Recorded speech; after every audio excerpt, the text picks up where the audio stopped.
بسم اللہ الرحمن الرحیم وبہ نستعین۔ محترم ناظرین و سامعین، ماہ سیام کا 15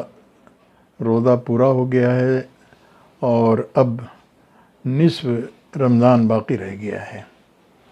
اس نصف رمضان کی جو اہمیت مختلف انداز سے جو قرآن و سنت کی روشنی میں اور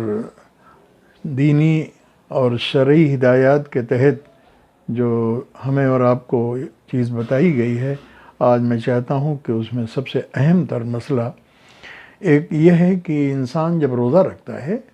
تو دوران روزہ کبھی زبان سے ایسے جملے نکل جاتے ہیں کہ جو روزے کے حیثیت اور اس کا جو مقام ہے اس کے خلاف ہوتا ہے۔ کبھی آنکھ سے کوئی ایسی چیز دیکھ لی، کیا کان سے کوئی ایسا بات سن لی، یا ہاتھ اور پاؤں سے کسی ایسی جگہ چلے گئے یا کوئی ایسا کام کر لیا کہ جو روزے کے لیے مناسب نہیں تھا، جس کے اوپر پابندی لگی ہوئی تھی، لیکن اس کے باوجود کبھی عدم واقفیت کی بنا پر، نہ جاننے کے نتیجے میں، اور کبھی ایسا ہوتا ہے کہ جان بوجھ کر کے آدمی جذبات سے مغلوب ہو کر کے کوئی ایسی ویسی حرکت کر لیتا ہے۔ اللہ تبارک تعالیٰ نے اپنے بندوں کے ساتھ یہ احسان اور یہ جو کرم کیا ہے اور جو مہربانی کی ہے، اس کی یہ شکل کہ میرے بندو، اگر تم سے رمضان کے مہینے میں کوئی ایسی ویسی بات ہو جائے تو اس پر مایوس نہیں ہونا، بلکہ اس کی تلافی کے لیے ہم تمہیں بتائے دیتے ہیں، ان تدابیر کو اختیار کرنا تاکہ وہ جو نقص کی کیفیت پیدا ہوئی ہے اس نقص سے تمہارا روزہ محفوظ ہو جائے اور پاک ہو جائے۔ ورنہ اللہ کے نبی صلی اللہ علیہ وسلم نے یہ بات جہاں فرمائی ہے کہ کتنے ایسے روزہ دار ہیں کہ جو روزے کی حیثیت کو نہ سمجھنے کے نتیجے میں حدیث کی روشنی میں کہ وہ ان کا روزہ محض دن بھر بھوکھا رہنا کے اور فاقہ کرنے کے مفہوم میں ہوتا ہے، اور کتنے لوگ ایسے جو رات میں قیام کرتے ہیں، نماز پڑھتے ہیں، تلاوت کرتے ہیں، تراویح پڑھتے ہیں، لیکن ان کا یہ جاگنا محض جاگنا ہوتا ہے، اس کے علاوہ اور کچھ نہیں ہوتا ہے۔ اللہ کے نبی صلی اللہ علیہ وسلم نے اس سلسلے میں جو رہنمائی فرمائی ہے وہ ہمیں اپنے سامنے رکھنا چاہیے۔ نمبر 2، اللہ تبارک و تعالیٰ نے یہ فرمایا کہ ہم تمہارے لیے آسانیوں کا ہم نے فیصلہ کیا ہے۔ اللہ نے فرمایا یرید اللہ بکم الیسر ولا یرید بکم العسر، تمہارے لیے آسانیوں کا ہم نے انتظام کیا ہے، مشکلات کے لیے نہیں۔ میری بندگی کر رہے ہو تو میری بندگی کرنے کے لیے جو آسان طریقے، جو آسان راستہ ہو سکتا ہے اس کو ہم تمہیں بتاتے ہیں اور تمہیں اختیار کرنے کے لیے تمہارے لیے، یعنی اگر کوئی ایسی ویسی کیفیت پیدا ہوتی ہے اس میں بھی آسانی مطلوب ہے۔ کوئی شخص سفر کر رہا ہوتا ہے اور سفر میں جو زحمتیں ہوتی ہیں، یا بیمار ہے اور بیماری کی حالت میں دوا کا استعمال کرنا ہے، یا تکلیف کی بنا پر وہ کوئی ایسی کیفیت ہے کہ جس کے نتیجے میں روزہ نہیں رکھ پاتا ہے، اللہ میں نے کہا کہ فعیدۃ من ایام اخر، روزہ افطار کر لو اور دوسرے ایام میں روزہ تم رکھ لو۔ وہ تفصیل ہے جو مسائل کے ضمن میں ہمیں اور آپ کو بتائی گئی ہیں، لیکن اس کے ساتھ میں آج آپ کے سامنے ایک خاص عبادت کی طرف اور ایک خاص کیفیت کی طرف متوجہ کرنا چاہتا ہوں۔ رمضان کے مہینے میں اللہ کے نبی صلی اللہ علیہ وسلم نے خیر و خیرات اور اسی طریقے سے صدقات کے تعلق سے لوگوں کو متوجہ کیا۔ صدقات کا مطلب یہ ہے کہ اللہ تبارک و تعالیٰ نے تو کچھ اور چیزیں فرض کی جس کو زکوٰۃ کہتے ہیں، لیکن صدقات کا مطلب یہ ہے کہ آدمی اپنی طرف سے اللہ کے راستے میں غریبوں کی، مفلوق الحال اور یتیم اور بیواؤں کی وہ خدمت کرتا ہے اور ان کی ضروریات کا لحاظ کرتا ہے۔ ہماری شرعی زبان میں اور جو دینی نقطہ نظر سے ہمارے اوپر روزہ فرض کیا گیا ہے، ان تمام خامیوں کو دور کرنے کے لیے مالی انفاق، جس کو کہتے ہیں فطرہ، اور فطرے کے تعلق سے جو ہمیں مکلف بنایا گیا ہے کہ روزے میں جو کمی ہو گئی ہے اس کمی کی تلافی کے لیے فطرہ جب آدمی ادا کر لیتا ہے تو اخلاص کی بنیاد پر اس خامی کی تلافی کے لیے فطرہ کافی ہو جاتا ہے۔ ایک بات۔ نمبر 2 یہ کہ اسلام تمام لوگوں کے لیے ہے، یہ امیروں کے لیے بھی ہے اور غریبوں کے لیے بھی ہے۔ امیروں کے لیے اس معنی کر کہ تم نے روزہ رکھا ہے، تم صاحب وسعت ہو، تمہارے پاس پیسے کوڑی ہیں، لہذا تم نے اگر روزے کی حالت میں کوئی ایسی ویسی کیفیت پیدا کر لی ہے تو کچھ دے دلا کر کے غریبوں میں تقسیم کر کے اور اس کمی کو ختم کر لو اور اس کو پورا کر لو۔ تو امیروں کے لیے بھی اور غریبوں کے لیے بھی۔ امیروں سے کہا گیا کہ خوشی جہاں رمضان کے روزے رکھنے کی خوشی ہے، وہیں عید جو اس کے آخر میں آتی ہے، عید کی بھی خوشی ہوتی ہے۔ عید کا مطلب یہ ہوتا ہے جو بار بار خوشی کے ایام لوٹ کر کے آئیں، اعادہ سے یہ عید کا لفظ بنایا گیا ہے۔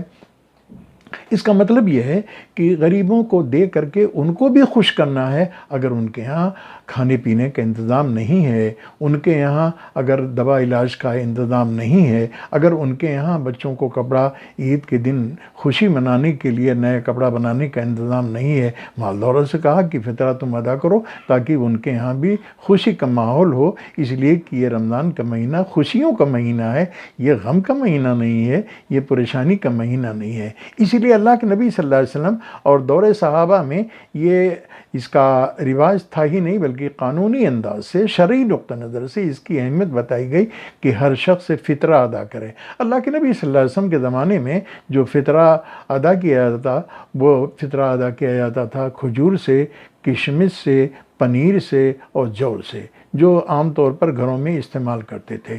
اس سے لوگ فطرہ ادا کرتے تھے اس زمانے میں، اور اس سے اس کمی کو پورا کرنے کے لیے کوشش کیا کرتے تھے۔ لیکن اور آگے بات بڑھی تو اس کے بعد پھر گیہوں کا بھی نمبر آ گیا۔ میں اس موقع پر آپ سے عرض کرنا چاہوں گا کہ آج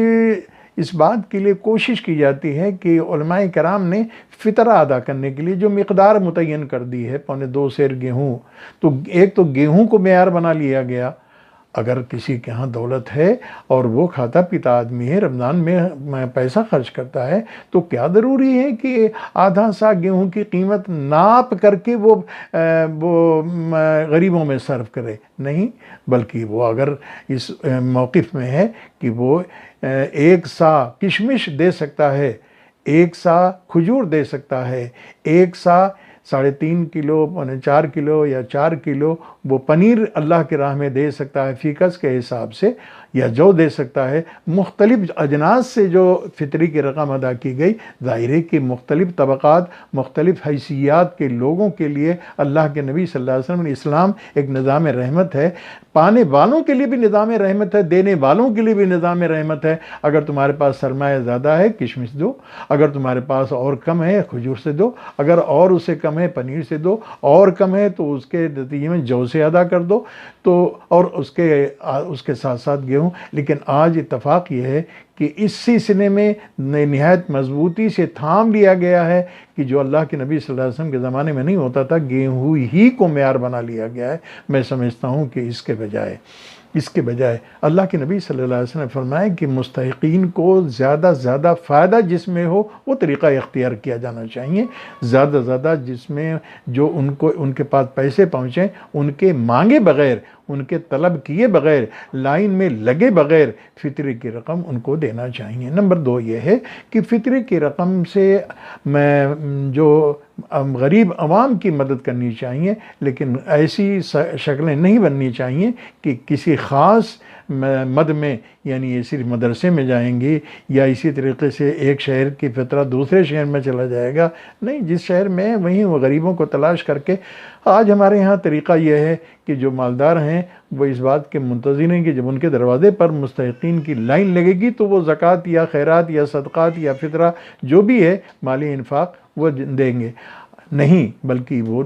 ان کی ذمہ داری ہے، ان کو چاہیے اور اللہ کا شکر ادا کرنا چاہیے کہ اللہ نے ان کو دیا ہے، لہذا وہ چل کر کے مستحقین کے دروازے پر جائیں، کنڈی کھٹکھٹائیں اور کہیں حق للسائل والمحروم، بھیا یہ تمہارا حق تھا جو میرے پاس رہ گیا تھا، اسے تم قبول کر لو تاکہ خدا کا ہم شکر ادا کر سکیں۔ تو ایسی صورت میں ان کے اجر و ثواب میں اضافہ ہوگا۔ آدمی مارکیٹ جاتا ہے، مارکیٹنگ کرتا ہے، سامان خریدتا ہے اور مختلف قسم کی چیزیں کرتا ہے، کیا غریبوں کے دروازے پہ جانے میں اس کو تکلف نہیں ہونا چاہیے؟ اور وہ بھی غریبوں کے دروازے پہ جانے کا مطلب ہے کہ الخلق و عیال اللہ، یہ غریب بھی اللہ تبارک تعالیٰ کی مخلوق ہے، اور اس اللہ نے ان کو غربت میں ڈال کر کے آزمایا ہے، اور امیروں کو دولت میں مبتلا کر کے آزمایا ہے۔ دولت مند کیا حق للسائل والمحروم کا طریقہ اختیار کرنے کے پوزیشن میں ہے یا نہیں ہے؟ تو میرا خیال یہ ہے کہ ایک تو یہ کہ جو میں 2.25 کلو یا 1 کلو کچھ 100 گرام جو گیہوں کو معیار بنا لیا گیا ہے، یعنی ایسا محسوس ہوتا ہے کہ اس سے اگر ہم زیادہ دے دیں گے تو کچھ گناہ ہو جائے گا، نہیں شریعت کے خلاف ہو جائے گا، نہیں، بلکہ یہ رضائے رب کے حصول کے لیے نیت کی اخلاص کے ساتھ ایک اچھا عمل ہوگا اور ایک اچھا کام ہوگا۔ اس بنا پر میں ناظرین اور سامعین سے گزارش کروں گا کہ میں جس طریقے سے اللہ تبارک تعالیٰ سے ہم چاہتے ہیں کہ واللہ یرزق من یشاء بغیر حساب، اللہ سے بغیر حساب کے، بغیر ناپے تولے، بغیر کسی اور تخمینے کے چاہتے ہو کہ دولت ریل پیل ہو جائے، اسی طریقے سے اللہ کے راستے میں بغیر حساب خرچ کرو تاکہ اللہ خوش ہو جائے کہ میرے بندے کے درمیان بغیر حساب مشترک ہے، وہ بھی بغیر حساب خرچ کرتا ہے اور بغیر حساب کے میں دیتا ہوں، بغیر حساب کے وہ چاہتا ہے اور بغیر حساب کے میں اس کے ضرورتوں کو پوری کرتا ہوں۔ دونوں میں ہم آہنگی جب پیدا ہو جائے گی تو یقینی طور پر ایک اچھا عمل ہوگا۔ اس لیے میں چاہتا ہوں کہ لوگ اس پر نظر ثانی کریں، اور نظر ثانی کا مطلب یہ ہے اللہ نے دیا ہے تو وہ نمبر 1 وہ زیادہ سے زیادہ دینے کی کوشش کریں، ناپے نہیں، اور اسی طریقے سے اس بات کی کوشش کریں کہ وہ لائن نہ لگوائیں بلکہ ان کے پاس جا کر کے ان کو دے کر کے آئیں، تاکہ اور ان سے یہ کہیں کہ جس خدا نے تم کو پیدا کیا ہے اور جس خدا نے مجھے پیدا کیا ہے، اس خدا نے اپنے کرم اور مہربانی سے تمہارا یہ حق میرے یہاں رکھا تھا، اسے تم قبول کر لو۔ وہ ظاہر ہے کہ خدا کی خدائی اور اس کے رحمان اور رحیم پر جھوم جائے گا، اور وہ کہے گا کہ میرا خدا کتنا حاجت روا ہے، مشکل کشا ہے کہ ہم کہیں گئے نہیں اور ہمارے دروازے پر فلاں صاحب پیسہ لے کر کے آئے ہیں، یہ خدا کتنا مہربان ہے۔ خدا تو اس شخص کا احسان ماننے کے بجائے وہ خدا کا احسان مانے گا، اور جب خدا کا احسان مانے گا تو یقینی طور پر خدا کے احکامات کو جب اس کے سامنے پیش کیا جائے گا تو یقیناً اللہ تبارک تعالیٰ اس سے خوش ہوگا، اور اس کے نجات کے لیے یہ ماہ صیام ایک ذریعہ اور ایک راستہ بنے گا۔ اس لیے ہمیں اس پر نظر ثانی کرنا چاہیے اور اس کے سلسلے میں دیکھنا چاہیے کہ اللہ کی رضا اس سلسلے میں کیا ہے، اور کیا اس سلسلے میں اللہ کے یہاں ثواب اور اجر بڑھانے کا طریقہ کیا ہے۔